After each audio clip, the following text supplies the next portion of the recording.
Colts Nation, every time we've given you guys a challenge, you have crushed it here on Colts Talk. Well, the latest, share the video. The most shares we've ever gotten on an episode of Colts Talk, 12. Can we get to 15 today? I like it, and I trust you to get it done. A text to a friend, a share on social media, anywhere you can get it and share it. Let's break the record.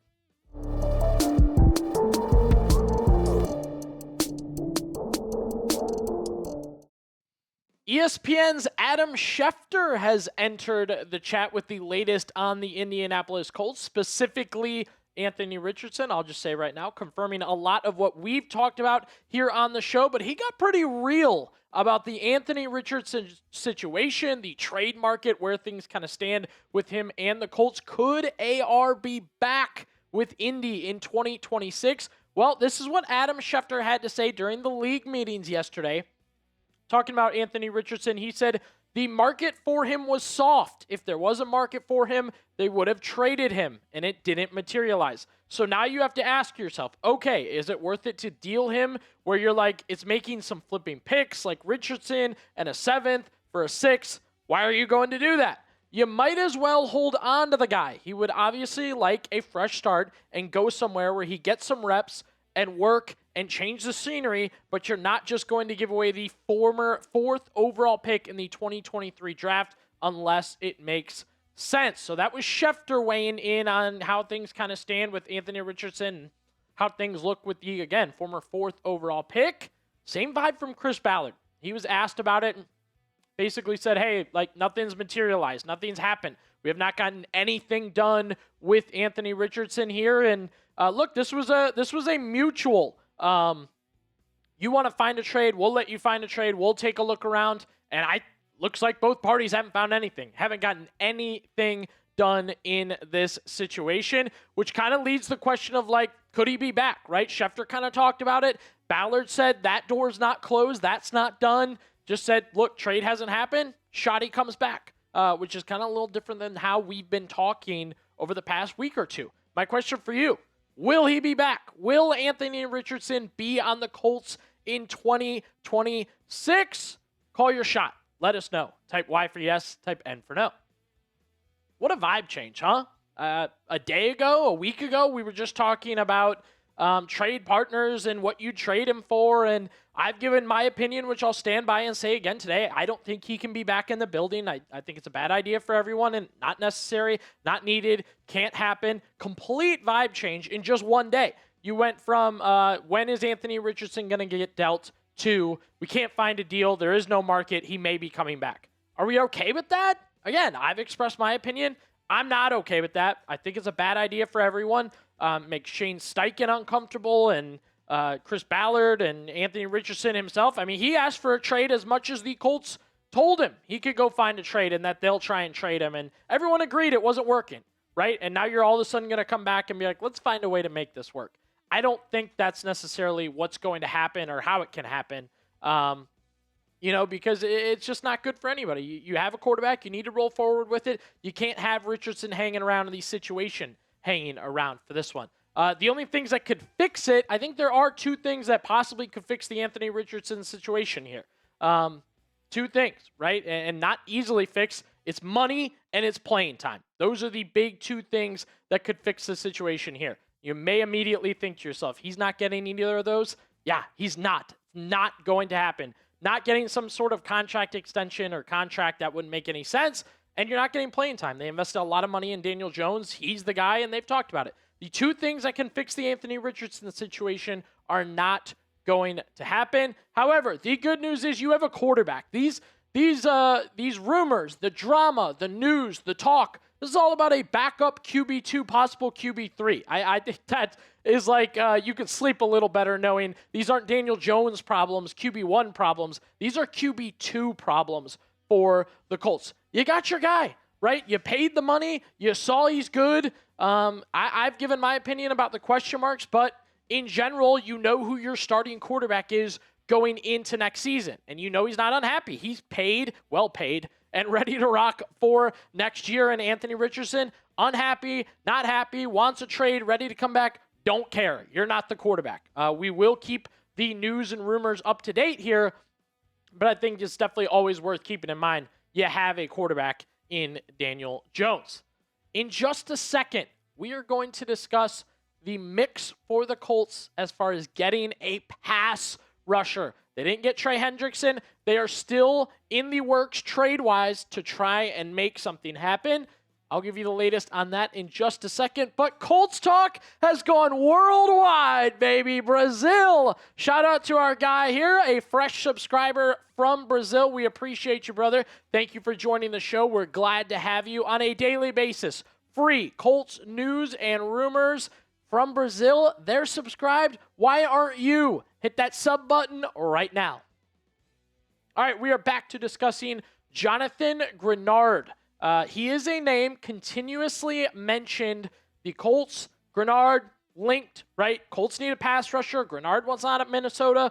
Vikings want to dump him. The two are constantly connected, and for good reason. Bleacher Report is now the one mentioning the Colts could possibly make a trade happen. They listed it as a draft day trade, by the way, I do want to mention. They said, even after re-signing wide receiver Alec Pierce and quarterback Daniel Jones, the Colts massaged the numbers to where they still have over $27 million in available cap space. They can easily take on Greenard's remaining base salary and address a significant need with an end who generated 12 or more sacks in 2 of the last 3 seasons. Yeah, we love Greenard's stats there. Continues, Indianapolis may not have a first-round pick, but the Colts could easily flip a 3rd or 4th round selection, just like the Cowboys traded a 4th for Rashawn Gary, and possibly quarterback Anthony Richardson to get a deal done. While we're talking AR, why not throw him in, right, to sweeten the pot? Minnesota's a quarterback wasteland right now. Why not get in on that one? Like Greenard a lot. I know you guys do too, because when we've discussed him, even the Viking fans have dropped into our comments and said, enjoy him. He's good. I love Jonathan Greenard. It's just a money thing. The Vikings are overspending. This is a contract to dump, especially before the draft. Shall I add a draft day-esque trade for Greenard? The talk there was 3rd, 4th, Richardson, a lot to possibly give. Good question. And my question is for you right now. What would you give up in a trade for Jonathan Greenard? We've talked plenty about him. We just gave you more info on him. What would you trade to get Jonathan Greenard on the Colts? Get down in the comment section. Let us know. Not just Greenard, but other names mentioned by Bleacher Report. If you can't get Greenard, here's 2 other names to take a look at right now on the market. I'm getting giddy. I already liked Greenard, and I like the other 2 guys that we've got here. Kayvon Thibodeaux, the former top 5 pick, and then Josh Sweat, who's doing big things for the Cardinals and hopefully could do it for the Colts. Also, Bleacher Report said don't get Greenard, pivot to these 2 guys. For Thibodeaux, interesting one. It's definitely a high upside, hasn't lived up to potential. Put it how you want it, right? However you guys want to put it. That's the situation there. Former top 5 overall pick. He's in on New York, then he's not. Then they're drafting other edge rushers and defensive end. And it looks like he's out again. I asked Marshall Green of Giants Now what we're looking at here. Said trade feels very possible. And he said, give us a 3rd, and it's a done deal. So it could be a 3rd round pick for a former top 5 pick in Kayvon Thibodeaux. I will say, the epitome of ups and downs, right? Really looks like he's peaking, then kind of drops off a little bit. Does get after the quarterback. The pressures are there. But again, you've had these moments where you really think it's clicking, really think it's happening, and he kind of takes a step back. Attitude rumors are always going to be there. Just it's New York, and that kind of flows with those kind of things. But the shot at getting a former top 5 overall pick, definitely enticing for Colts fans. Chris Ballard, so on and so forth. 3rd round pick, got to keep that in mind for Greenard, for Thibodeaux, for Josh Sweat of Arizona.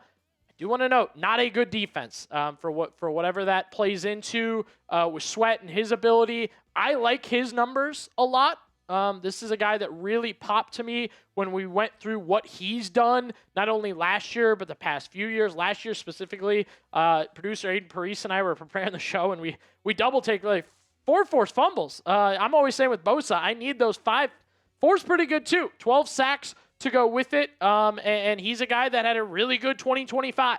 So if he can take that into 2026, and again, didn't read much about the odds that the Cardinals will trade him, what they want for him. I know they're a very bad team, very bad defense. They may feel like, why do we have Sweat on our roster just taking up money and going about his business the way that he is. So you've got Greenard, Thibodeaux, Sweat rumored as options for the Colts to go out and trade around draft time for an edge rusher.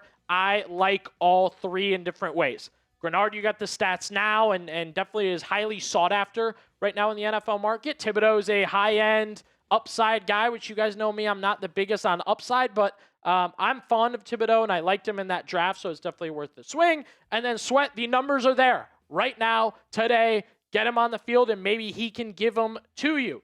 Now, the draft capital part of this, very, very tricky, very, very risky, because once you've given away that first rounder, you clutch every other pick just a little bit more. Am I wrong?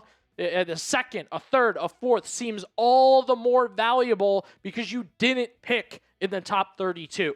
It's going to be very interesting for how the Colts decide trading draft capital when they've already traded very valuable draft capital for the next 2 years.